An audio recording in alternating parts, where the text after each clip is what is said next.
اعوذ باللہ من الشیطان الرجیم بسم اللہ الرحمن الرحیم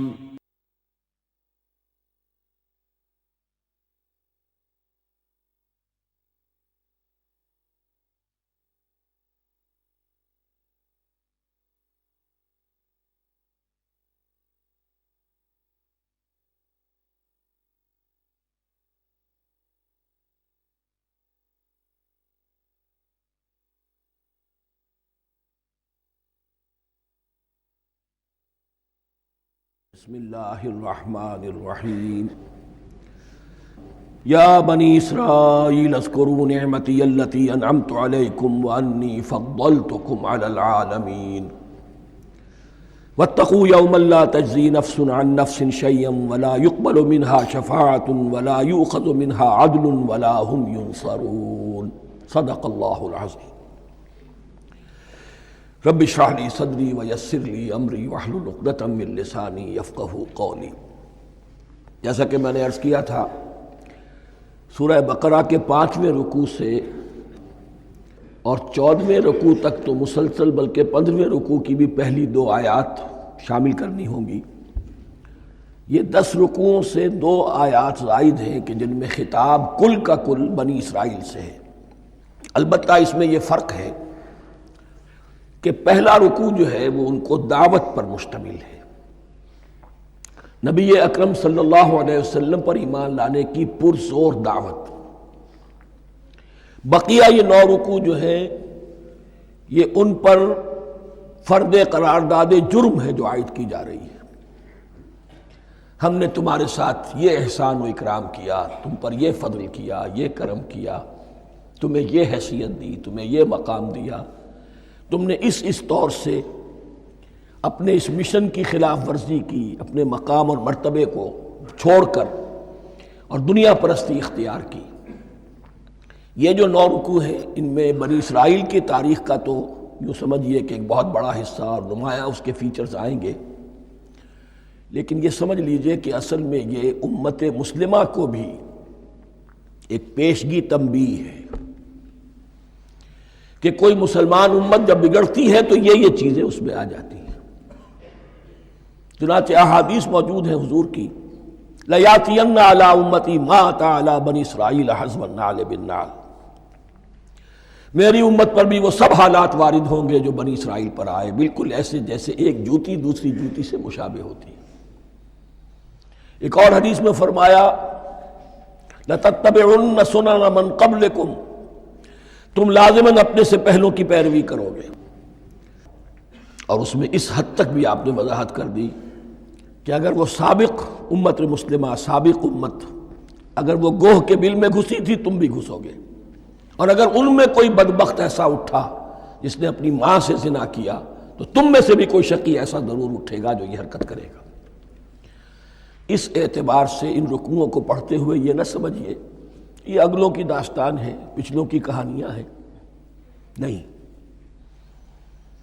خوش طرح باشد کے سر دل براں، گفت آیت در حدیث دیگراں، یہ ہمارے لیے ایک آئینہ ہے اور ہمیں ہر مرحلے پر سوچنا ہوگا، دروں بینی کرنی ہوگی، انٹروسپیکشن، کہ کہیں اسی گمراہی میں ہم مبتلا تو نہیں۔ دیکھتے جائیے گا۔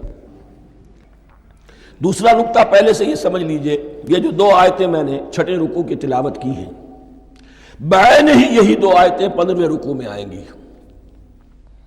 اور اس کو یوں سمجھیے کہ یہ 2 بریکٹس ہیں۔ 9 رکوعوں کا مضمون ان 2 بریکٹس کے درمیان ہے۔ یہ 2 آیتیں یہاں سے بریکٹ شروع ہو رہی ہیں، وہ 2 آیتیں ان پر بریکٹ ختم ہو رہی ہیں، بعین ہی وہی آیات۔ ایک آیت میں تو شوشے کا بھی فرق نہیں، دوسری آیت میں صرف ترتیب بدلی ہے، مضمون وہی ہے۔ اس کے مابین جو کچھ ہے، اس سے باہر یہ جو 5واں رکوع تھا، اس کے مضامین گویا کہ ضرب کھا رہے ہیں بریکٹ کے اندر کے سارے مضامین سے۔ یہ حساب کا بہت ہی عام فہم سا قاعدہ ہے، بریکٹ کے باہر کوئی رقم لکھی ہوئی ہے جس کے بعد کوئی زبر، کوئی جمع یا تفریق اگر نہیں ہے تو وہ ضرب کھائے گی، بریکٹ کے اندر جتنی بھی ویلیوز ہیں ان کے ساتھ ضرب کھائے گی۔ تو گویا کہ ہر قدم پر حضور پر دعوت، ایمان لانے کی دعوت اس پورے معاملے میں موجود ہے، اس لیے کہ اس میں بعض آیتیں ایسی آ گئی ہیں، ایک زیادہ نمایاں ایک کم نمایاں، جن سے کچھ لوگوں کو بھگالتا ہوا یا کچھ لوگوں نے فتنہ پیدا کیا جان بوجھ کر۔ یہ فتنہ ایک بار پیدا ہوا تھا اکبر کے زمانے میں دین الہی کی شکل میں، کہ صرف خدا کو مان لینا، آخرت کو مان لینا اور نیک اعمال کرنا نجات کے لیے کافی ہے، کسی رسول پر ایمان لانا ضروری نہیں ہے۔ یہ صوفیہ میں بھی یہ فتنہ بہت بڑے پیمانے پر آیا۔ مسجد مندر ہکڑو نور، مسجد میں اور مندر میں ایک ہی نور ہے، سب مذاہب ایک ہی ہے، سارا فرق جو ہے شریعتوں کا ہے، عبادت کے ظاہری شکل کا ہے، وہ ہے رسولوں سے متعلق۔ رسولوں کو بیچ میں سے نکال دیجئے تو یہ دین الہی رہ جائے گا، اللہ کا دین۔ اتنا بڑا فتنہ تھا کہ جب ہندوستان میں سیاسی اعتبار سے، حکومت کے اعتبار سے مسلمانوں کا اقتدار چوٹی پر تھا، کلائمیکس پر، اکبر اعظم، اس وقت یہ دین الہی کا فتنہ اٹھا کہ دین محمدی کا اب دور ختم ہو گیا، وہ 1000 سال کے لیے تھا، 1000 سال پورے ہو گئے، اب الف ثانی ہے، دوسرا 1000 سال ہے، اس کے لیے نیا دین ہے، اسے دین اکبری بھی کہا گیا اور دین الہی بھی کہا گیا۔ اور اس میں ایک آیت آئے گی جس سے استدلال کیا ہے کچھ لوگوں نے۔ اس صدی میں پھر یہ فتنہ اٹھا تھا گاندھی کے فلسفے کے ذریعے سے، اور ایک بہت بڑا نابغہ انسان مسلمانوں میں سے، بہت بڑا نابغہ، جینیس، ابو الکلام آزاد، وہ بھی اس فتنے کا شکار ہو گیا۔ متحدہ قومیت، چنانچہ گاندھی اپنی پرارتھنا میں کچھ قرآن کی تلاوت بھی کراتا تھا، کچھ گیتا بھی پڑھواتا تھا، کچھ اپنشدوں سے، کچھ بائبل سے، کچھ گرو گرنتھ سے۔ معلوم ہو یہ سب ٹھیک ہے، سب ایک ہے، سب لوگوں کو ایک ہونا چاہیے، ایک قوم ہونا چاہیے۔ مذہب تو انفرادی معاملہ ہے، کوئی مسجد میں چلا جائے، کوئی مندر میں چلا جائے، کوئی گردوارے میں چلا جائے، کوئی چرچ میں چلا جائے، کوئی سینیگاگ میں چلا جائے، کیا فرق واقع ہوتا ہے؟ اس کا توڑ یہی ہے کہ سمجھ لیجئے یہ جو 7 آیتیں ہیں 5ویں رکوع کی، یہ ہے بریکٹ کے باہر، اور یہ ضرب کھا رہی ہے مسلسل۔ اس بریکٹوں کے درمیان جتنی بھی مضمون آ رہا ہے وہ سب ان کے تابع ہوگا۔ گویا کہ جہاں تک حضور پر ایمان لانے کا معاملہ ہے وہ انڈرسٹوڈ سمجھا جائے گا، مقدر سمجھا جائے گا ہر مرحلے پر ان 2 بریکٹوں کے مابین۔ اب چلیے بسم اللہ۔ یا بنی اسرائیل اذکروا نعمتی التی انعمت علیکم وانی فضلتکم علی العالمین۔ اے اسرائیل کی اولاد، یاد کرو میرے اس انعام کو جو تم پر ہوا، اس کی وضاحت میں کر چکا ہوں، لیکن یہاں جو الفاظ آ رہے ہیں بہت زوردار۔ وانی فضلتکم علی العالمین، میں نے تمہیں فضیلت عطا کی تمام جہانوں پر۔ یہاں ایک قاعدہ نوٹ کر لیجئے، عربی نحو کا قاعدہ یہ ہے کہ کہیں ظرف جس میں کوئی شے ہے، ظرف کی جمع لے لیتے ہیں، مراد ہوتا ہے مظروف، ظرف کے اندر جو شے ہے اس کی جمع۔ تمام جہانوں پر فضیلت، کیا فرشتوں پر بھی فضیلت؟ نہیں، جہان والوں پر، تمام اقوام عالم پر تمہیں فضیلت عطا کی، یہ مطلب ہے اس کا۔ تمام عالموں پر، تمام جہانوں پر، یعنی تمام جہان والوں پر، اس انسان عالم انسانیت کے اندر جتنے بھی مختلف گروہ ہیں، نسلیں ہیں، طبقات ہیں، ان میں فضیلت۔ وَاتَّقُوا يَوْمًا لَا تَجْزِي نَفْسٌ عَن نَفْسٍ شَيْئًا، میں عرض کر چکا ہوں، اب تیسری مرتبہ پھر عرض کر رہا ہوں، اصل شیخ آخرت، محاسبہ آخرت، یہ مستحضر ہوگا تو انسان سیدھا رہے گا۔ اس میں کمزوری آ جائے، ضعف آ جائے تو باقی ایمان باللہ، ایمان بالرسالت، یہ نہ معلوم کیا کیا شکلیں اختیار کر لیں۔ دیکھیے اس آیت کے اندر 4 اعتبارات سے محاسبہ آخرت کا زور ہے۔ وَاتَّقُوا يَوْمًا، ڈرو اس دن سے، لا تجزی نفس عن نفس شیئا، جس دن کوئی جان کسی دوسرے کے کام نہ آ سکے گی، ولا يقبل منها شفاعہ، اور نہ کسی سے کوئی سفارش یا شفاعت قبول کی جائے گی، کیٹیگوریکل ڈینائل، ولا يؤخذ منها عدل، نہ کسی سے فدیہ قبول کیا جائے گا، ولا هم ينصرون، اور نہ انہیں کوئی مدد مل سکے گی۔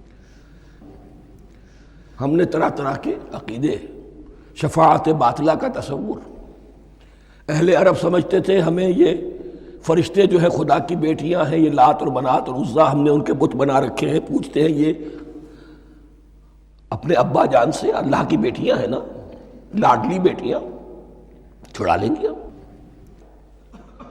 ہمارے ہاں بھی تصور ہے اولیاء اللہ چھڑا لیں گے۔ یا شفاعت باطلہ، خود حضور کی شفاعت کے بارے میں جو غلط تصورات ہیں، ایک شفاعت حقہ ہے، اس کی وضاحت کا یہ موقع نہیں ہے، وہ آیت الکرسی پہ جب ہم پہنچیں گے انشاءاللہ تعالیٰ اسی سورہ مبارکہ میں تو اس کی وضاحت بھی ہوگی۔ یہ سارے جو ہم نے جو گھڑ رکھے ہیں خیالات، ان کی نفی اس آیت کے حوالے سے کی۔ وَاتَّقُوا يَوْمًا لَا تَجْزِي نَفْسٌ عَن نَفْسٍ شَيْئًا، کوئی انسان دوسرے انسان کے کام نہیں آ سکتا۔ وَلَا يُقْبَلُ مِنْهَا شَفَاعَةٌ، کسی جان کی طرف سے کوئی سفارش قبول نہیں ہوگی۔ وَلَا يُؤْخَذُ مِنْهَا عَدْلٌ، نہ کوئی فدیہ قبول کیا جائے گا۔ وَلَا هُمْ يُنصَرُونَ، نہ انہیں کوئی مدد مل سکے گی۔ اب اس کے بعد اللہ تعالیٰ کے احسانات اور ان کی طرف سے جو ناشکریاں ہوئی ہیں ان کی بڑی تفصیل کے ساتھ اب بات چلے گی، تفصیل نہیں تیزی کے ساتھ۔ یہ واقعات کئی 100 برس کے ہیں، لیکن ایک تو یہ کہ ان کی تفاصیل مکی صورتوں میں آ گئی ہیں، سب سے زیادہ سورہ اعراف میں ملیں گی، اور بھی کئی صورتوں میں آپ کو مل جائیں گی۔ یہاں پر تو پے بپے، جیسے کہ ایک قرارداد جرم کسی پر کی جاتی ہے تو اس میں سب گنوائے جاتے ہیں، تم نے یہ کیا، یہ کیا، یہ کیا۔ وَإِذْ نَجَّيْنَاكُم مِّنْ آلِ فِرْعَوْنَ، اور ذرا یاد کرو جب کہ ہم نے تمہیں نجات دی تھی فرعون کی قوم سے۔ يَسُومُونَكُمْ سُوءَ الْعَذَابِ، وہ تمہیں بدترین عذاب میں مبتلا کیے ہوئے تھے۔ يُذَبِّحُونَ أَبْنَاءَكُمْ وَيَسْتَحْيُونَ نِسَاءَكُمْ، تمہارے بیٹوں کو ذبح کر ڈالتے تھے اور تمہاری عورتوں کو زندہ رکھتے تھے۔ عورتیں تو پھر ان کے کام آتی تھی، گھر میں کام کاج کے لونیاں بنتی تھی، گھروں میں ڈال لیتے تھے، لیکن لڑکوں کو، اور یہ 2 موقع پر ہوا ہے بنی اسرائیل کے ساتھ، یہ بعد میں انشاءاللہ اس کی تفصیل آئے گی۔ وَفِي ذَلِكُمْ بَلَاءٌ مِّن رَبِّكُمْ عَظِيمٌ، اور یقیناً اس میں تمہارے رب کی طرف سے تمہارے لیے بڑی آزمائش تھی۔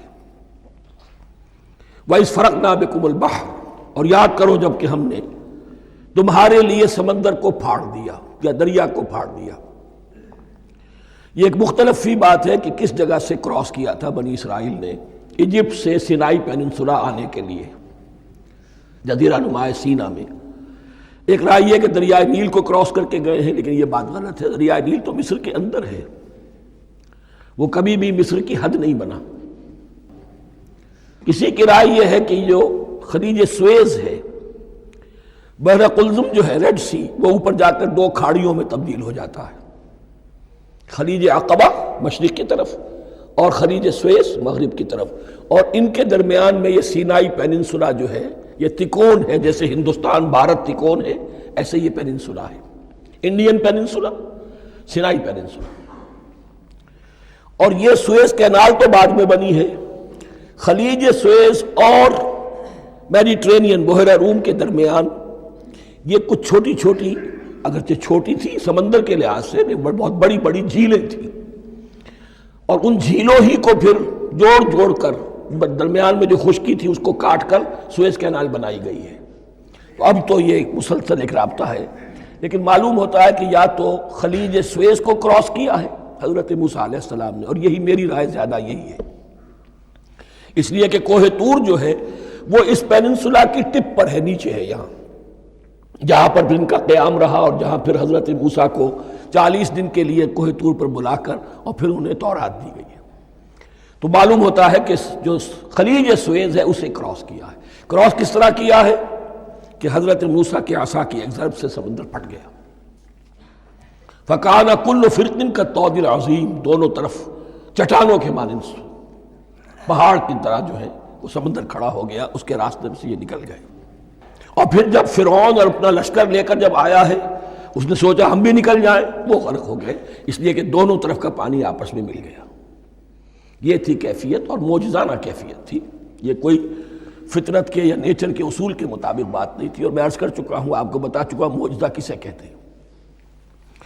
وَإِذْ فَرَقْنَا بِكُمُ الْبَحْرَ فَأَنْجَيْنَاكُمْ، جب ہم نے تمہارے لیے یا تمہارے ساتھ سمندر کو پھاڑ دیا تمہارے لیے، تمہارے گزرگاہ بنانے کے لیے، تو تمہیں تو نجات دے دی۔ وَأَغْرَقْنَا آلَ فِرْعَوْنَ وَأَنْتُمْ تَنظُرُونَ، اور تمہاری نگاہوں کے سامنے فرعون کے لاؤ لشکر کو غرق کیا، تم دیکھ رہے تھے، یہ گزر چکے تھے، اس ساحل پر کھڑے ہیں، ادھر سے یہ داخل ہوئے ہیں اور پانی دونوں طرف سے آ کر مل گیا اور یہ غرق ہو گئے۔ وَإِذْ وَعَدْنَا مُوسَىٰ 40 لَيْلَةً، اور یاد کرو پھر جب کوہ طور پر ہم نے موسیٰ کو 40 دن کے لیے بلایا۔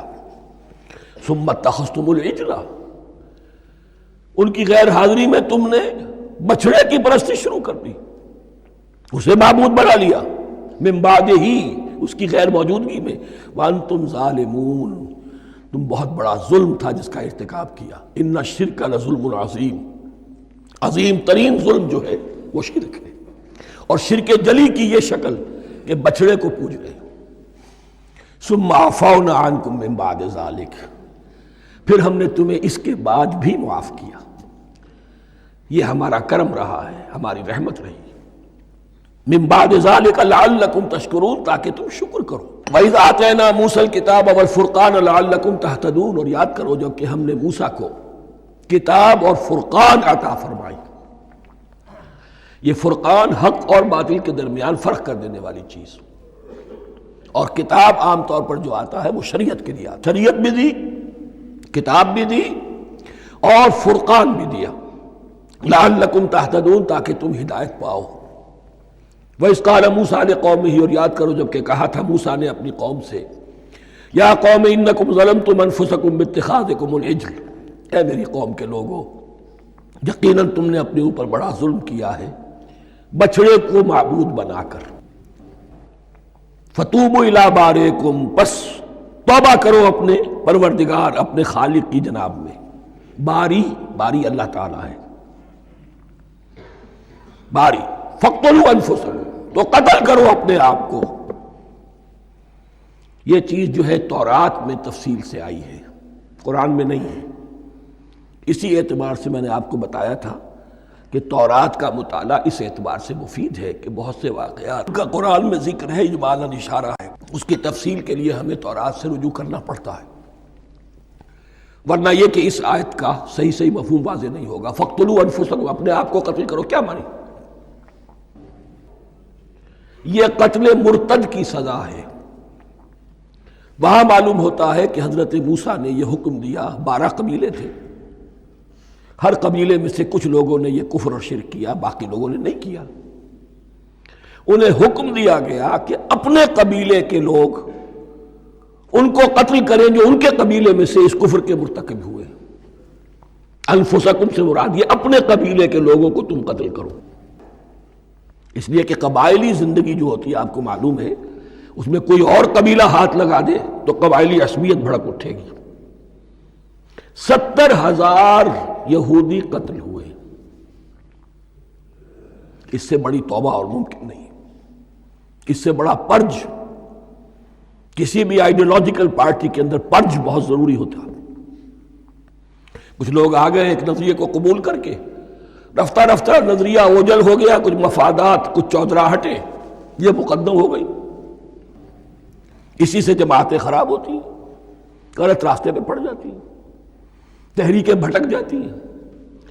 تو آئیڈیالوجیکل پارٹیز، نظریاتی جماعتیں پرج کرتی رہتی ہیں کہ جو بھی ہمارے نظریے سے ہٹ گئے اب ان کو ہم کاٹ کر علیحدہ کر۔ یہی سے قتل مرتد، تو یہ چیز حدیث میں ہے یا پھر قرآن میں یہاں ہے۔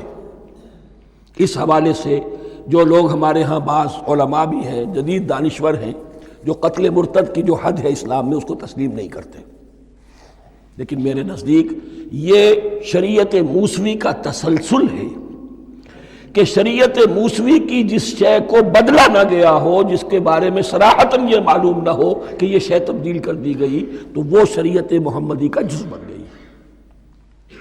زنا پر رجم کا معاملہ بھی یہی ہے۔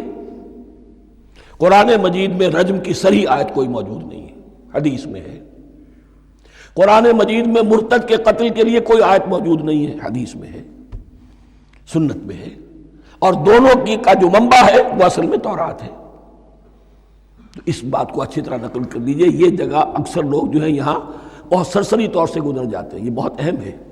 اور اس کے لیے تورات کی طرف رجوع کیجئے، 70,000 6 لاکھ کل تھے جب یہ مصر سے نکلے ہیں، 6 لاکھ تھے۔ کتنے عرصے کے بعد پیننسولا پہنچے ہیں، سینائی پیننسولا میں اور طور میں، کچھ اور ان کی تعداد بڑھ گئی ہوگی، لیکن یہ کہ ان میں سے 70,000 کو قتل کیا اپنے ہاتھوں سے۔ ہر قبیلے نے اپنے جو مرتد تھے ان کو اپنے ہاتھ سے قتل کیا۔ فَتُوبُوا إِلَىٰ بَارِئِكُمْ فَاقْتُلُوا أَنفُسَكُمْ ذَٰلِكُمْ خَيْرٌ لَكُمْ عِندَ بَارِئِكُمْ، یہی تمہارے لیے تمہارے رب کے نزدیک بہتر بات ہے۔ فَتَابَ عَلَيْكُمْ، تو اللہ نے تمہاری توبہ قبول کر لی۔ توبہ قبول کس طرح ہوئی؟ یہ تزکیہ ہوا ہے امت کا کہ ان میں سے جن لوگوں نے اتنی بڑی غلط حرکت کی ہے ان کو کاٹ کر، ذبح کر کے، ان کو قتل کر کے پھینک دیا۔ انہ هو التواب الرحیم، یقیناً وہ تو ہے ہی بہت توبہ کا قبول فرمانے والا اور بہت رحم فرمانے والا۔ وَإِذْ قُلْتُمْ يَا مُوسَىٰ لَن نُّؤْمِنَ لَكَ حَتَّىٰ نَرَى اللَّهَ جَهْرَةً، ایک اور واقعہ ان کی تاریخ کا۔ اور یاد کرو جب کہ تم نے کہا تھا اے موسیٰ ہم تو تمہاری بات نہیں مانیں گے۔ ایمان کے بعد جب لام کا حرف آئے تو اس کے معنی صرف تصدیق کے ہوتے ہیں۔ لن نؤمن لک، ہم آپ کی بات کی تصدیق نہیں کریں گے، حتیٰ نری اللہ جہرۃ، جب تک کہ ہم دیکھ نہ لیں اللہ کو عیاناً۔ ہمیں کیا پتا اللہ نے یہ کتاب دی آپ کو، آپ تو لے کر آ گئے، ہمارے سامنے تو پتھر کی کچھ تختیاں ہیں، اس پہ کچھ لکھا ہوا، کس نے لکھا ہمیں کیا پتا۔ اب دیکھیے ایک حضرت موسیٰ کی خواہش تھی رب ارنی انظر الیک، وہ کچھ اور شے تھی۔ یہ تخریبی ذہن ہے جو یہ کہہ رہا ہے کہ ہم بھی چاہتے ہیں کہ اللہ کو اپنی آنکھوں سے دیکھیں اور معلوم ہو کہ واقعی اس نے یہ کتاب آپ کو دی ہے۔ فَأَخَذَتْكُمُ الصَّاعِقَةُ، تو تمہیں آ پکڑا ایک بہت بڑی کڑک نے، ایک بہت بڑی کڑک ہوئی اور سب کے سب مردہ ہو گئے۔ وَأَنْتُمْ تَنظُرُونَ، تمہارے دیکھتے دیکھتے ایک کڑک نے تمہیں آ لیا۔ ثُمَّ بَعَثْنَاكُمْ مِنْ بَعْدِ مَوْتِكُمْ، پھر ہم نے تمہیں دوبارہ اٹھایا تمہاری موت کے بعد۔ بعض لوگ اس کی یہ تعویل کر رہے ہیں کہ یہ موت نہیں تھی بلکہ بے ہوش ہو گئے تھے، یعنی جو بھی کڑک تھی اس کی وجہ سے سب کے سب بے ہوش ہو کے گر گئے۔ لیکن میرے نزدیک یہاں تعویل کی ضرورت نہیں، بعث بعد الموت اللہ کے لیے کوئی مشکل نہیں۔ ہم الفاظ کو خواب کا کو ان کے اصل جو مفہوم ہے جو کہ صاف ہے، صریح ہے، اس سے خواب کا کاہے کے لیے موڑ کر لے کر جائیں۔ ثم بعثناکم من بعد موتکم لعلکم تشکرون، تاکہ تم شکر کرو۔ وظللنا علیکم الغمام وانزلنا علیکم المن والسلوى، اور ہم نے تم پر ابر کا سایہ کیا۔ اب 6 لاکھ کا قافلہ چل رہا ہے، سینائی پیننسولا، صحرا، کوئی اونٹ نہیں، کوئی سایہ نہیں، دق و دق، دھوپ کی تپش۔ تو اللہ کا فضل ہوا کہ ایک سائے کی طرح ابر جو ہے ان کے ساتھ ساتھ جہاں جہاں وہ جا رہے ہیں وہ ابر ان پر سایہ کیے ہوئے۔ وَأَنزَلْنَا عَلَيْكُمُ الْمَنَّ وَالسَّلْوَىٰ، کھانے کو کچھ نہیں، تو من اور سلوہ نازل کیے گئے۔ من ایسے اترتا تھا رات کے وقت کہ جیسے شبنم کے قطرے ہوتے ہیں، لیکن وہ ہوتا تھا کسی ایسی چیز کا جس میں شیرینی تھی، اور پھر وہ زمین پر آ کر جم کر وہ ایک گویا کے دانہ بن جاتے تھے، یہ ان کا اناج ہو گیا۔ کاربوہائیڈریٹ سپلائی اس سے ہو گئی، من سے۔ اور سلوہ ایک خاص قسم کا پرندہ بٹیر کی شکل کا جو بے پناہ بڑی تعداد میں ان کے بڑے بڑے جھنڈ آتے تھے شام کے وقت، اور وہ ان کے ڈیرا جہاں ہوتا تھا اس کے گرد وہ اتر آتے تھے، اور رات کی تاریکی میں یہ آسانی سے ان کو پکڑتے تھے، ان کو کھاتے تھے بھون کر، اور یہ ان کی پروٹین ہو گئی۔ پوری غذا جو ہے اللہ تعالیٰ نے ان کو فراہم کر دی۔ وَأَنزَلْنَا عَلَيْكُمُ الْمَنَّ وَالسَّلْوَىٰ كُلُوا مِن طَيِّبَاتِ مَا رَزَقْنَاكُمْ، کھاؤ ان پاکیزہ چیزوں کو جو ہم نے تمہیں عطا کی ہیں۔ وَمَا ظَلَمُونَا، ہم نے تو ان پر کوئی ظلم نہیں کیا۔ وَلَٰكِن كَانُوا أَنفُسَهُمْ يَظْلِمُونَ، لیکن وہ خود ہی اپنے اوپر ظلم ڈھاتے رہے، ہر قدم پر نافرمانی اور ناشکری۔ اس کی بھی ناشکری آگے آ جائے گی چل کر، من و سلوہ سے بھی ناشکری کی انہوں نے۔ وَإِذْ قُلْنَا ادْخُلُوا هَٰذِهِ الْقَرْيَةَ فَكُلُوا مِنْهَا حَيْثُ شِئْتُمْ رَغَدًا وَادْخُلُوا الْبَابَ سُجَّدًا وَقُولُوا حِطَّةٌ نَغْفِرْ لَكُمْ خَطَايَاكُمْ، اور یاد کرو جب کہ ہم نے تم سے کہا تھا اس شہر میں داخل ہو جاؤ اور پھر کھاؤ اس میں سے بافراغت جہاں سے چاہو جو چاہو، لیکن دیکھنا دروازے میں داخل ہونا جھک کر اور کہتے رہنا مغفرت مغفرت مغفرت، ہم تمہاری خطاؤں سے درگزر فرمائیں گے۔ اس آیت کو سمجھنے کے لیے ذرا تاریخی بات سمجھ لیجئے۔ صحرائے سینا میں آنے کے بعد اور یہ جو کتاب تورات انہیں مل گئی تھی، اس کے بعد حضرت موسیٰ علیہ السلام کے ہی زمانے میں انہیں جہاد اور قتال کا حکم ہوا۔ اس سے پوری قوم نے انکار کر دیا۔ یہ سورہ مائدہ میں آئے گا۔ اس پر اللہ تعالیٰ نے ایک سزا مسلط کر دی ان پر کہ 40 برس تک اسی صحرا میں بھٹکتے پھریں گے۔ اگر یہ ابھی قتال کرتے، جہاد کرتے، تو پورا فلسطین ان کے ہاتھ پر ابھی فتح کرا دیتے، لیکن چونکہ انہوں نے بزدلی دکھائی ہے، اب سزا یہ ہے فَإِنَّهَا مُحَرَّمَةٌ عَلَيْهِمْ 40 سَنَةً يَتِيهُونَ فِي الْأَرْضِ۔ اب 40 برس تک یہ اسی صحرا میں بھٹکتے پھریں گے، اور ارض فلسطین جو ان کے لیے ارض موعود تھی وہ ان پر حرام کر دی گئی 40 سال کے لیے۔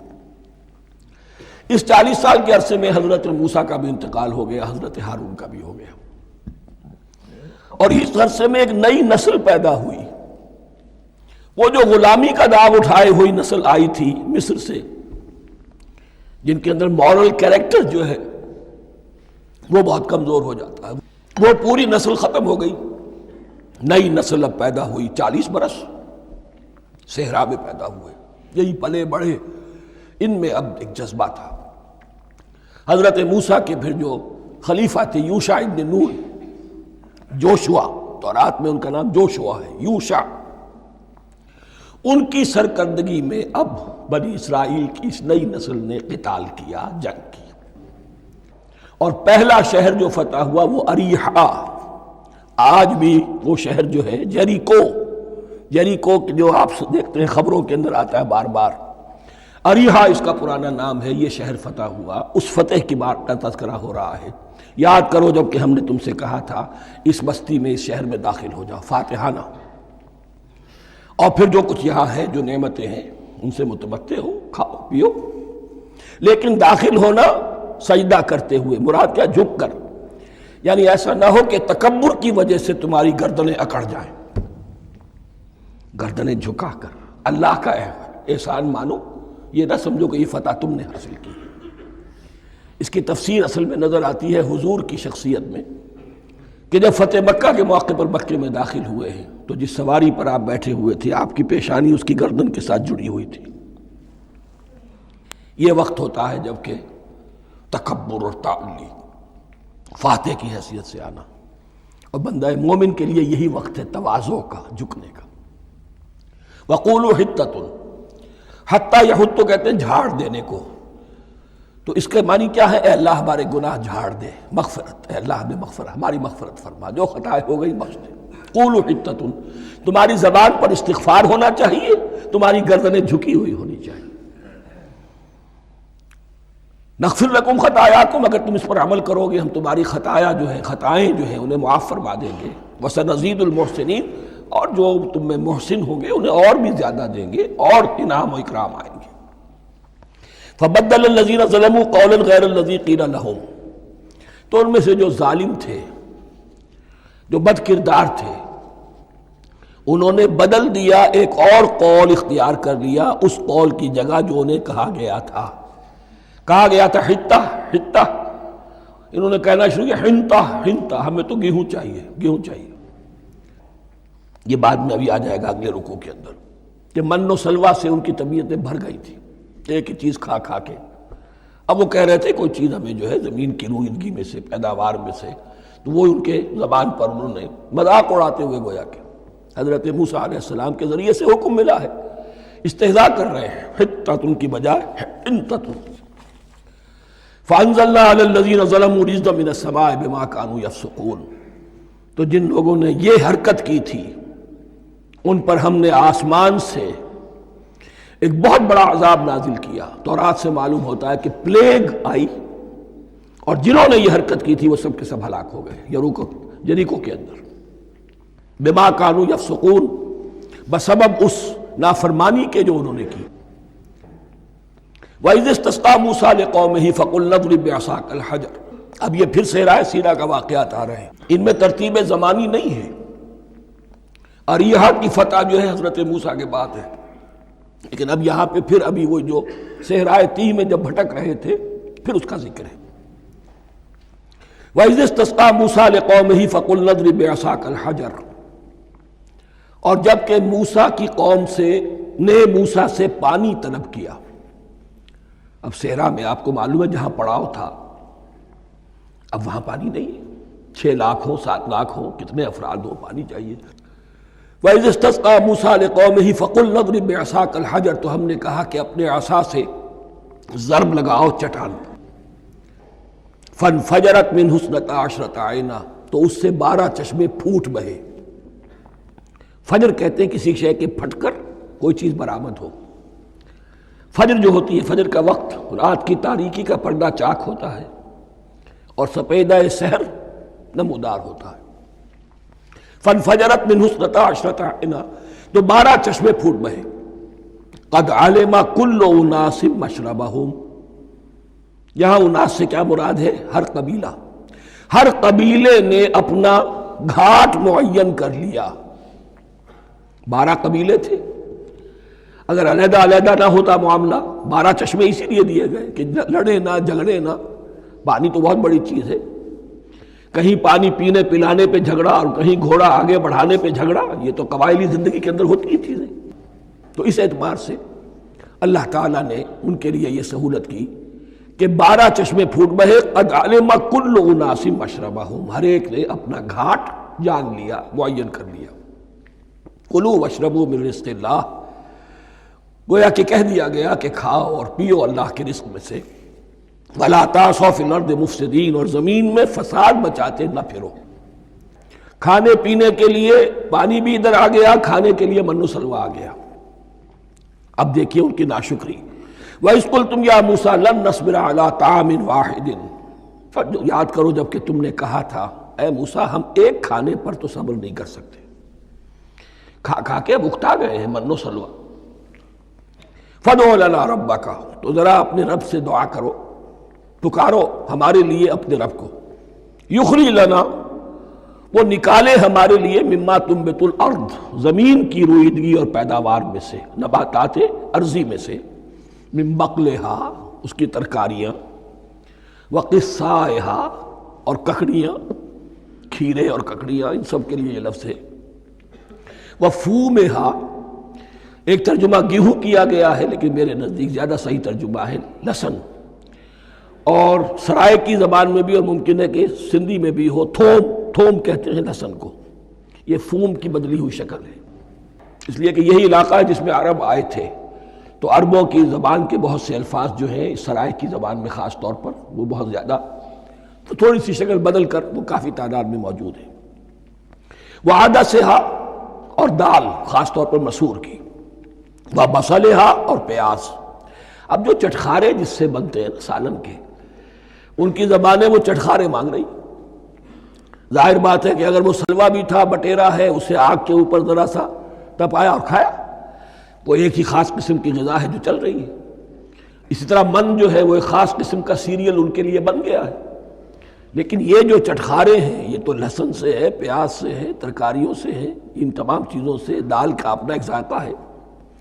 قَالَ تَسْتَبْدِلُونَ الَّذِي هُوَ أَدْنَىٰ بِالَّذِي هُوَ خَيْرٌ، حضرت موسیٰ نے فرمایا کیا تم وہ شے بدلے میں لینا چاہتے ہو اس کے، کیا وہ شے جو کمتر ہے بدلے میں چاہتے ہو اس کے کہ جو بہتر ہے؟ من و سلوہ کہیں بہتر ہے اللہ کی طرف سے جو تمہیں دیا گیا ہے، تم اس سے تمہارا جی بھر گیا ہے، اس کو ہاتھ سے دے کر چاہتے ہو کہ یہ ادنا چیزیں تمہیں ملے۔ اہبطوا مصرا، اب یہ لفظ آ گیا اہبطوا۔ اب ظاہر بات ہے یہ آسمان سے زمین پر اترنے کے لیے لفظ نہیں ہے اہبطوا، یہاں اس کا ترجمہ صحیح ہوگا سیٹل ڈاؤن سم ویئر۔ اگر زمین کی یہ چیزیں چاہیے تو کہیں سیٹل ہو جاؤ اور کاشت کرو، بیج ڈالو، آبیاری کرو، یہ ساری چیزیں تمہیں مل جائیں۔ اہبطوا مصرا، کہیں سیٹل ڈاؤن ہو جاؤ، کہیں اتر پڑو کسی بستی میں، کسی علاقے میں۔ فَإِنَّ لَكُمْ مَا سَأَلْتُمْ، تمہیں مل جائے گا جو کچھ کہ تم نے مانگا۔ وَضُرِبَتْ عَلَيْهِمُ الذِّلَّةُ وَالْمَسْكَنَةُ وَبَاءُوا بِغَضَبٍ مِّنَ اللَّهِ، اب یہ ہے ان کی وہ خباثتیں، ان کے وہ ناشکریاں، ان کی وہ معصیتیں، ان پر جو آخری حکم دیا جا رہا ہے، جو اگر آپ برا نہ مانیں تو میں عرض کروں گا آج یہود پر اتنا اپلیکیبل نہیں ہے جتنا مسلمانوں پر ہے۔ ضربت علیہم الذلۃ والمسکنۃ وباؤوا بغضب من اللہ۔ ذلت اور مسکنت، کم ہمتی ان پر تھوپ دی گئی۔ ضربت علیہم، it was heaped upon them. The humiliation was heaped upon them. ضربت علیہم الذلۃ والمسکنہ وباؤوا بغضب من اللہ، اور وہ اللہ کا غضب لے کر لوٹے۔ وہی امت جس کے بارے میں فرمایا وَأَنِّي فَضَّلْتُكُمْ عَلَى الْعَالَمِينَ، اسی امت کا پھر یہ حشر ہوا۔ کیوں ہوا؟ نافرمانی۔ تمہیں کتاب دی تھی کہ تم پیروی کرو، تمہیں کتاب دی تھی کہ اسے قائم کرو۔ وَلَوْ أَنَّ أَهْلَ الْكِتَابِ أَقَامُوا التَّوْرَاةَ وَالْإِنْجِيلَ وَمَا أُنزِلَ إِلَيْهِمْ مِنْ رَبِّهِمْ لَأَكَلُوا مِنْ فَوْقِهِمْ وَمِنْ تَحْتِ أَرْجُلِهِمْ، اگر یہ تورات اور انجیل کو قائم کرتے، نافذ کرتے، تو نعمتیں زمین بھی اگلتی، ان کے قدموں کے نیچے سے نعمتیں جو ہیں وہ پھوٹتی، اور ان کے سروں کے اوپر سے بھی بارش ہوتی نعمتوں کی۔ لیکن اگر تم نے اس کو چھوڑ کر اپنی خواہشات، اپنے نظریات، اپنے خیالات، اپنا تمرد، اپنی سرکشی، اپنی حاکمیت، اپنی مصلحتیں، اپنی عقل، اس کو بالا تر کیا، تو پھر جو قوم اللہ کے قانون کی، اللہ کی ہدایت کی، اللہ کی کتاب کی امین ہوتی ہے دنیا میں، وہ اللہ کی ریپرزنٹیٹیو ہوتی ہے، نمائندہ ہوتی ہے۔ اگر وہ اپنے عمل سے مس ریپرزنٹ کرے اللہ کو، تو وہ کافروں سے بڑھ کر مغضوب اور کافروں سے بڑھ کر مبغوض ہو جاتی ہے۔ مغضوب بھی، مبغوض بھی۔ اس لیے کافروں کو تو دین پہنچانا تمہارے ذمہ تھا، تم نے دین ان کو کیا پہنچانا تھا، تم تو خود دین سے منحرف ہو گئے۔ آج اس جگہ پر امت مسلمہ کھڑی ہے کہ 1.25 بلین یا 1.5 بلین، 125 کروڑ عزت نام کی شے نہیں ہے، کہ عزت نام تھا جس کا گئی تیمور کے گھر سے، سارے معاملات دنیا کے G7 G15 کے ہاتھ میں ہیں، سیکیورٹی کونسل اس کے پرماننٹ ممبر کا ویٹو ہے، اور نہ سیکیورٹی کونسل میں اور نہ کہیں کسی G7 میں، نہ G9 میں، نہ G15 میں کوئی مسلمان ملک نہیں۔ کس نمی پرست کی بھیا کیستی، ہماری اپنی پالیسیز کہیں اور طے ہوتی ہیں، ہمارے اپنے بجٹ کہیں اور بنتے ہیں، ہماری صلح اور جنگ کسی اور کے اشارے سے ہوتی ہے۔ ریموٹ کنٹرول، یہ ذلت اور مسکنت۔ آپ کے ریڈیو پر، ٹیلی ویژن پر خبریں آتی رہیں کہ اتنے مسلمانوں کے ساتھ یہ کر دیا، اتنی مسلمان عورتوں کی بے حرمتی کر دی، لیکن یہاں ہم بیٹھے ہوئے اپنے اپنے دھندوں میں، اپنے اپنے کاروبار میں، اپنی اپنی ملازمتوں میں، اپنے اپنے کیریئرز میں، دنیا میں کیا کچھ ہو رہا ہے۔ بہرحال اس وقت یہ جو ہے، میں نے جیسا کہ عرض کیا تھا کہ یہ ہے تاریخ بنی اسرائیل کی، لیکن خوشترا باشد کے سر دل براں، گفت آیت در حدیث دیگراں، یہ ہمارا نقشہ ہے آج اس آیت میں۔ ضربت علیہم الذلۃ والمسکنۃ وباؤوا بغضب من اللہ۔ اور یہ کیوں؟ ذالک بانہم کانوا یکفرون بآیات اللہ، یہ اس لیے کہ وہ اللہ کی آیات کا انکار کرتے رہے۔ وَيَقْتُلُونَ النَّبِيِّينَ بِغَيْرِ الْحَقِّ، اللہ کے نبیوں کو ناحق قتل کرتے رہے۔ ہمارے ہاں بھی مجددین امت میں سے کتنے ہیں جو جیلوں میں ڈالے گئے، جن کو ایسی ایسی مار پڑی ہے کہ کہا جاتا ہے کہ ہاتھی کو بھی وہ مار پڑتی تو برداشت نہ کرتا۔ احمد ابن حنبل کے ساتھ کیا ہوا؟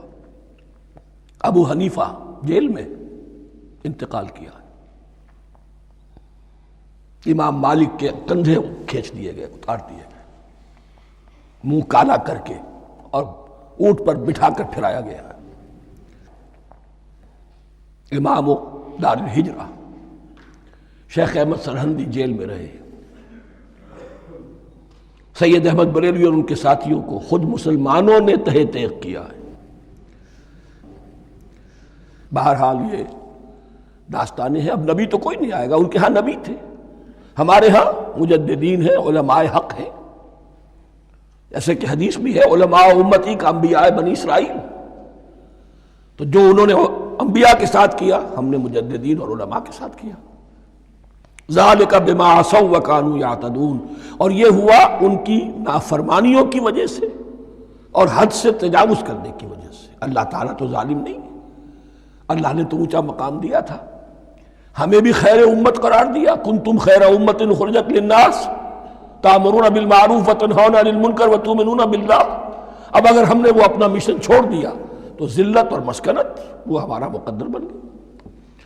اللہ کا قانون اور اللہ کا عدل بے لاگ ہے، وہ فرام امہ ٹو امہ چینج نہیں ہوتا۔ سنت اللہ جو ہے لن تجد لسنت اللہ تحویلا ولن تجد لسنت اللہ تبدیلا، اللہ کی سنت بدلتی نہیں۔ بنی اسرائیل کا جو حشر ہوا آج وہ ہمارا ہو رہا ہے۔ بہرحال اس پر میری جو کتاب ہے سابق اور موجودہ مسلمان امتوں کا ماضی حال اور مستقبل، اس کا مطالعہ کیجیے۔ اب آ گئی وہ آیت کہ جس سے استدلال کیا گیا ہے کہ ایمان بالرسالت نجات کے لیے ضروری نہیں ہے۔ ان الذین آمنوا والذین ہادوا والنصارى والصابئین من آمن باللہ والیوم الآخر وعمل صالحا فلہم اجرہم عند ربہم ولا خوف علیہم ولا ہم یحزنون۔ یقیناً جو لوگ ایمان لائے، اور اس سے مراد ہے جو ایمان لائے حضور پر، محمد پر صلی اللہ علیہ وسلم، والذین ہادوا، اور جو یہودی ہو گئے، والنصارى، اور نصرانی، والصابئین، اور صابی وہ لوگ تھے عراق کے علاقے میں رہتے تھے جو کہتے تھے کہ ہم دین ابراہیمی پر ہیں، لیکن ان کے ہاں بھی بہت کچھ بگڑ گیا تھا، جیسے حضرت ابراہیم کی نسل، حضرت اسماعیل کی نسل بگڑ گئی تھی، تو اس طرح وہ بھی بگڑ گئے تھے۔ ستارہ پرستی زیادہ تر ان کے ہاں تھی۔ من آمن باللہ والیوم الآخر، جو کوئی بھی ایمان لایا اللہ پر اور یوم آخر پر، وعمل صالحا، اور اس نے عمل کیے اچھے، فلہم اجرہم عند ربہم، تو ان کے لیے محفوظ ہے ان کا اجر ان کے رب کے پاس، ولا خوف علیہم ولا ہم یحزنون، اور نہ ان پر کوئی خوف ہوگا اور نہ وہ کسی حزن سے دوچار ہوں گے۔ ظاہر الفاظ کے اعتبار سے دیکھیے کہ یہاں ایمان بالرسالت کا ذکر نہیں ہے۔ ویسے تو اگر کوئی اس سے یہ غلط استدلال کرتا ہے تو اس کا پہلا جو اصولی جواب ہے وہ تو یہ ہے کہ ایسی حدیثیں بھی موجود ہیں، من قال لا الہ الا اللہ دخل الجنہ، تو اس کے کیا معنی ہے؟ صرف کہنے سے جنت میں داخل ہو جائیں گے، کسی عمل کی ضرورت نہیں؟ جواب یہ دیا جائے گا پورے قرآن کو سامنے رکھو، پورے حدیث کے ذخیرے کو سامنے رکھو، کسی ایک جگہ سے کوئی ایک نتیجہ نکال لینا وہ صحیح نہیں۔ لیکن اس کے علاوہ وہ اصول جو میں بیان کر چکا ہوں کہ یہ سلسلہ شروع کہاں سے ہوا ہے، 5واں رکوع، وَآمِنُوا بِمَا أَنزَلْتُ مُصَدِّقًا لِمَا مَعَكُمْ وَلَا تَكُونُوا أَوَّلَ كَافِرٍ بِهِ۔ انہیں ایمان کی زوردار دعوت سے تو یہ ساری بات شروع ہوئی ہے۔ اب فصاحت اور بلاغت کا یہ تقاضا ہے کہ بار بار اس کو دہرایا نہ جائے، وہ بات انڈرسٹوڈ رہے گی، مقدر رہے گی، سمجھی جائے گی کہ ہر جگہ پر وہ موجود ہے، اس لیے کہ ساری گفتگو ہو رہی ہے اسی کے حوالے سے۔ وَآمِنُوا بِمَا أَنزَلْتُ مُصَدِّقًا لِمَا مَعَكُمْ وَلَا تَكُونُوا أَوَّلَ كَافِرٍ بِهِ وَلَا تَشْتَرُوا بِآيَاتِي ثَمَنًا قَلِيلًا وَإِيَّايَ فَاتَّقُونِ۔ اس حوالے سے یوں سمجھیے اب اس آیت کو کہ یہاں پر کچھ الفاظ محذوف مانے جائیں گے۔ ان الذین آمنوا والذین ہادوا والنصارى والصابئین من آمن باللہ والیوم الآخر وعمل صالحا فی ایامہم فلہم اجرہم عند ربہم ولا خوف علیہم ولا ہم یحزنون۔ ہر دور میں جبکہ ابھی حضرت عیسیٰ نہیں آئے تھے تو جو بھی یہودی تھے اس وقت تک، حضرت موسیٰ کے ماننے والے، وہ جو بھی اللہ پر ایمان رکھتے تھے اور نیک عمل کرتے تھے، آخرت کو مانتے تھے، ان کی نجات ہو جائے گی۔ لیکن حضرت عیسیٰ کے آنے کے بعد ان کو نہیں مانا، اب وہ کافر قرار۔ لیکن اب حضرت عیسیٰ کے آنے کے بعد جب تک حضور نہیں آئے، جو بھی مانتا ہے، لیکن یہ کہ شرط یہی ہوگی کہ اپنے اپنے زمانے میں، اصل میں نفی جس بات کی جا رہی ہے وہ یہ ہے کہ یہ نہ سمجھو کہ کسی گروہ میں ہونے سے نجات ہوتی ہے، نجات کسی گروہ میں ہونے کی وجہ سے نہیں ہے، نجات کی بنیاد ایمان اور عمل صالح ہے۔ کسی رسول پر ایمان لانا اپنے دور کے رسول پر وہ تو لازم ہے، لیکن یہ ہے کہ اس پر ایمان تو لے آئے اور وہ عمل صالح نہیں ہے تو نجات نہیں ہوگی۔ تو یہ اپنے اپنے دور میں، اپنے اپنے زمانے میں ہر امت کے لیے وَلِكُلِّ أُمَّةٍ أَجَلٌ قرآن مجید کے ایک مقام پر آیا ہے، ہر امت کے لیے ایک خاص معین مدت ہے۔ اس معینہ مدت میں اب ظاہر بات ہے جو لوگ حضور کی بعثت سے پہلے فوت ہو گئے ان پر تو کوئی ذمہ داری نہیں تھی حضور پر ایمان لانے کی، اور ایسے لوگ تھے، ایسے موحدین مکے میں موجود تھے جو یہ کہتے تھے کعبے کے پردے پکڑ پکڑ کر، اے اللہ ہم صرف تجھے پوجنا چاہتے ہیں، صرف تیری بندگی کرنا چاہتے، لیکن جانتے نہیں کیسے کریں۔ یہ بات موجود تھی اور ان کا انتقال بھی ہو گیا۔ یہ زید، سعید ابن زید، سعید جو حضرت عمر کے بہنوئی تھے اور وہ عشرہ مبشرہ میں سے ہیں، ان کی اہلیہ حضرت فاطمہ بنت خطاب، ان دونوں کے ایمان کو اللہ نے ذریعہ بنایا حضرت عمر کے ایمان کا، اور یہ والد تھے سعید کے زید، وہ یہ کہتے ہوئے دنیا سے چلے گئے حضور کی ابھی بعثت ہی نہیں ہوئی تھی، اے اللہ میں صرف تیری بندگی کرنا چاہتا ہوں، کیسے کروں یہ نہیں جانتا۔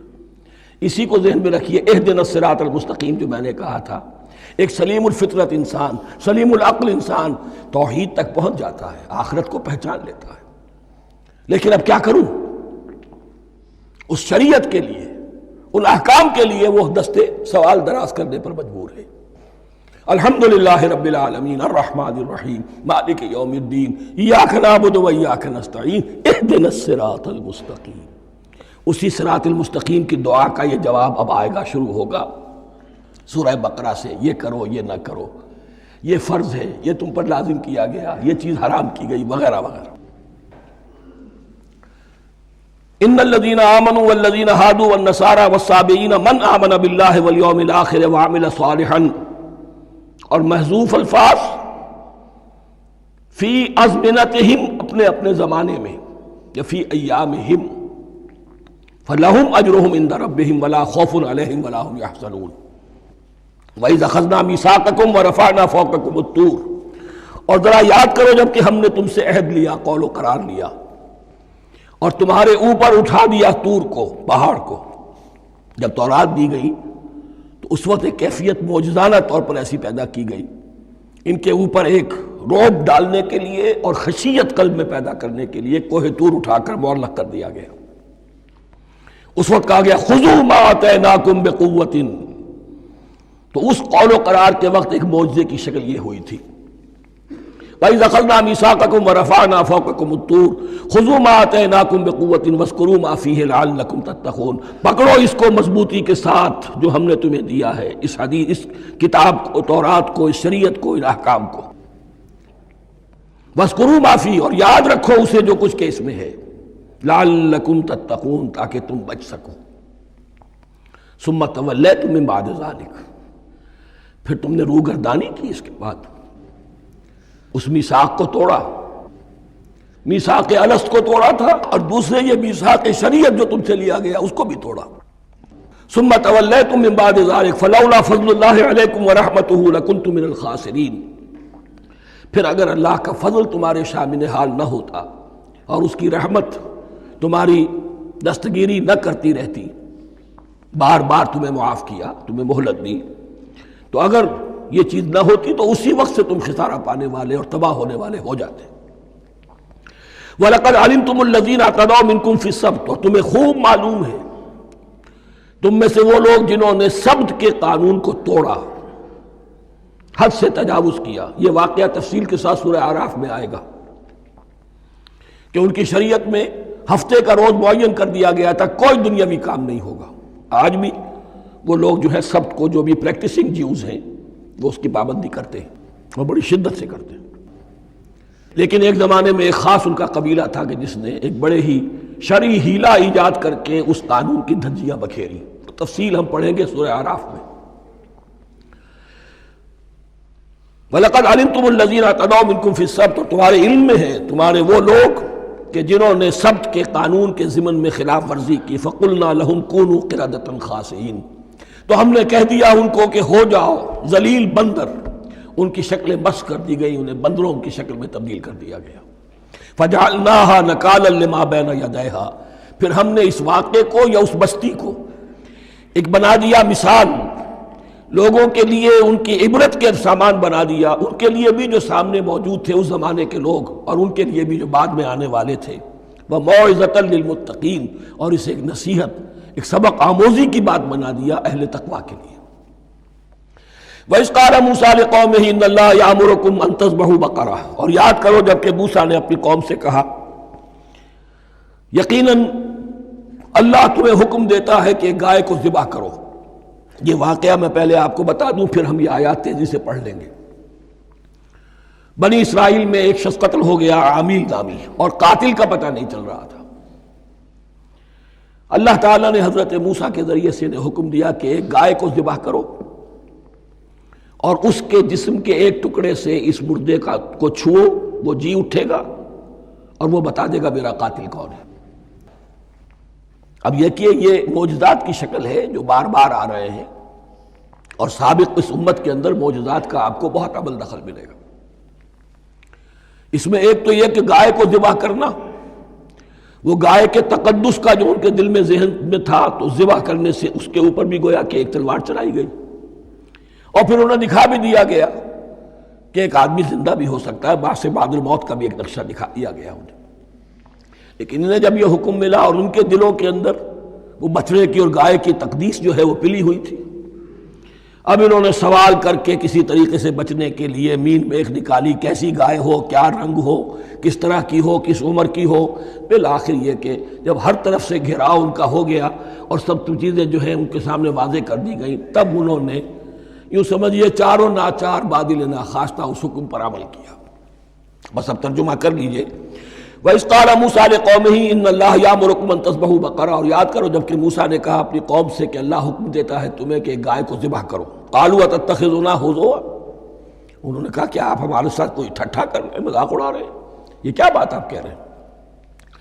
قَالَ أَعُوذُ بِاللَّهِ أَنْ أَكُونَ مِنَ الْجَاهِلِينَ، فرمایا میں اللہ کی پناہ طلب کرتا ہوں اس سے کہ میں جاہلوں میں سے ہو جاؤں، کہ میں ان دین کے معاملات کے اندر استہزاء اور تمسخر کو شامل کر دوں۔ قالوا ادع لنا ربك يبين لنا ما هي، اب انہوں نے کہا اچھا ایسی بات ہے تو ذرا اپنے رب سے دعا کیجئے کہ وہ ہم پر واضح کر دے کہ وہ کیسی ہو۔ قال انه يقول، حضرت موسیٰ نے فرمایا اللہ تعالیٰ فرماتا ہے انها بقرة لا فارض ولا بکر، وہ ایک ایسی گائے ہونی چاہیے کہ جو نہ بوڑھی ہو نہ بالکل بچھیا ہو، عوان بین ذالک، ان کے بین بین ہو۔ فَفَعَلُوا مَا تُؤْمَرُونَ، تو اب کر گزرو جو تمہیں حکم دیا گیا۔ قَالُوا ادْعُ لَنَا رَبَّكَ يُبَيِّن لَنَا مَا لَوْنُهَا، اب انہوں نے پھر کہا ذرا ایک دفعہ اور دعا کیجئے اپنے رب سے، وہ ہمیں بتا دے اس کا رنگ کیسا ہونا چاہیے۔ قَالَ إِنَّهُ يَقُولُ إِنَّهَا بَقَرَةٌ صَفْرَاءُ فَاقِعٌ لَوْنُهَا تَسُرُّ النَّاظِرِينَ، فرمایا اللہ فرماتا ہے کہ وہ گائے ایسی ہونی چاہیے زرد رنگ، شوخ رنگ، شوخ زرد رنگ کی، چمکیلی، جو دیکھنے والوں کو خوب اچھی لگے، پسند آئے، دل میں کھپ جانے والی۔ اب جو زیادہ سے زیادہ ان کے ہاں مقدس سمجھے جاتے تھی گائے، رفتہ رفتہ سوال کر کے اگر پہلے ہی حکم پر وہ کر دیتے تو کسی بھی گائے کو ذبح کر دیتے، لیکن یہاں گھیراؤ ان کا ہو رہا ہے کہ جس کی تقدس کا ان کے ذہن میں زیادہ سے زیادہ تاثر ہے اسی کو واضح کیا جائے۔ قالوا ادع لنا ربك يبين لنا ما هي، پھر انہوں نے کہا ذرا اللہ سے دعا کیجئے اور وہ ہمیں یہ بتائے کہ وہ کیسی ہو۔ ان البقرہ تشابہ علینا، یقیناً ہم کچھ شبے میں پڑ گئے ہیں، یہ گائے کا معاملہ مشتبہ ہو گیا ہے ہم پر۔ قال انہ یقول، فرمایا اللہ فرماتا ہے انہا بقرۃ لا ذلول تثیر الارض ولا تسقی الحرث، وہ ایک ایسی گائے ہونی چاہیے کہ جو کوئی جس سے مشقت نہ لی جاتی ہو، نہ وہ ہل جوتتی ہو اور نہ وہ رہٹ کا پانی کھینچتی ہو۔ تسیر الارض، نہ تو وہ زمین کو جوتنے میں، ہل چلانے میں کام نہیں لی جائے، ولا تسقی الحرث، اور نہ کھیتی کو پانی پلانے کے لیے وہ پانی کھینچنے میں استعمال کیا جائے۔ مسلمتن، اور پوری سالم ہونی چاہیے، یک رنگ، لا شیۃ فیہا، اس میں کسی دوسرے رنگ کا کوئی داغ تک نہ ہو۔ اب کیا کرتے، گھیراؤ میں آ گئے۔ قالوا الآن جئت بالحق، کہا انہوں نے کہ ٹھیک ہے، اب تو آپ نے بات جو ہے پوری طریقے سے واضح کر دی۔ فَذَبَحُوهَا وَمَا كَادُوا يَفْعَلُونَ، تب انہوں نے اس کو ذبح کیا اور وہ کرنے والے نہیں تھے، دل میں نہیں تھا، بادل ناخواش تھا۔ اب دیکھیے یہاں ترتیب ذرا واقعے کی جو ہے مختلف ہو گئی ہے۔ جو اس ذبح بقرہ کا سبب تھا وہ بعد میں بیان ہو رہا ہے۔ تورات میں چونکہ واقعات کو اس طریقے سے بیان کیا ہے لہذا وہاں ترتیب دوسری ہے۔ وَإِذْ قَتَلْتُمْ نَفْسًا فَادَّارَأْتُمْ فِيهَا، اور یاد کرو جب کہ تم نے ایک جان کو قتل کیا تھا اور اس کا الزام تم ایک دوسرے پر لگا رہے تھے، یعنی کسی کا پتہ نہیں چل رہا تھا قاتل کون ہے۔ وَاللَّهُ مُخْرِجٌ مَا كُنتُمْ تَكْتُمُونَ، اور اللہ تعالیٰ فیصلہ کر چکا تھا کہ جو کچھ تم چھپا رہے ہو اسے نکال کر رہے گا، واضح کرے گا۔ فَقُلْ اضْرِبُوهُ بِبَعْضِهَا، تو ہم نے حکم دیا کہ اس کی لاش کو اس گائے کے ایک ٹکڑے سے، اس کے جسم کے ایک حصے سے ضرب لگاؤ۔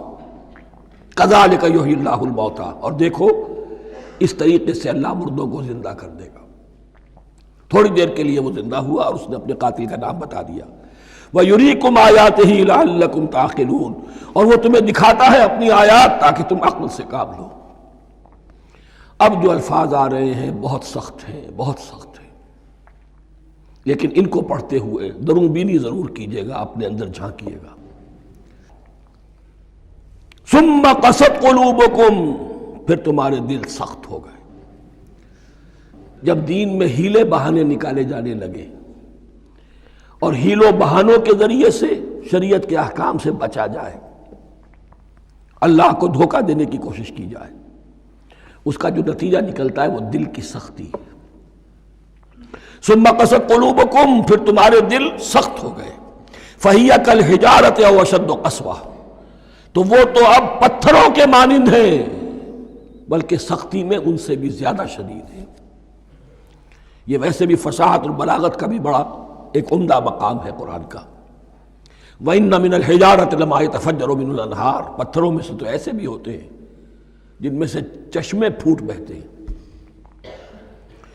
وَإِنَّ مِنْهَا لَمَا يَشَّقَّقُ فَيَخْرُجُ مِنْهُ الْمَاءُ، اور ایسے بھی ہیں جو شق ہو جاتے ہیں، پتھر چٹانیں، ان میں سے پانی برآمد ہو جاتا ہے۔ وَإِنَّ مِنْهَا لَمَا يَهْبِطُ مِنْ خَشْيَةِ اللَّهِ، اور ان میں وہ بھی ہوتے ہیں جو اللہ کے خوف سے گر پڑتے ہیں۔ وَمَا اللَّهُ بِغَافِلٍ عَمَّا تَعْمَلُونَ، اور اللہ تعالیٰ غافل نہیں ہے اس سے کہ جو تم کر رہے ہو۔ یہ کیفیت جو ہے ثم قست قلوبکم فہی کالحجارۃ او اشد قسوہ، ہے کون؟ یا بنی اسرائیل اذکروا نعمتی التی انعمت علیکم وانی فضلتکم علی العالمین، جن پر 1400 برس ایسے گزرے کہ کوئی لمحہ ایسا نہ تھا کہ نبی موجود نہ ہو، جنہیں 3 کتابیں دی گئیں،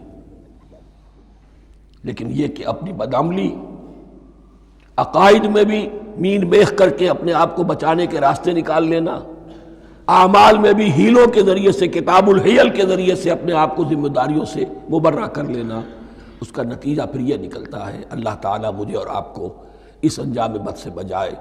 بارک اللہ لی ولکم فی القرآن العظیم ونفعنی وإیاکم بالآیات والذکر الحکیم۔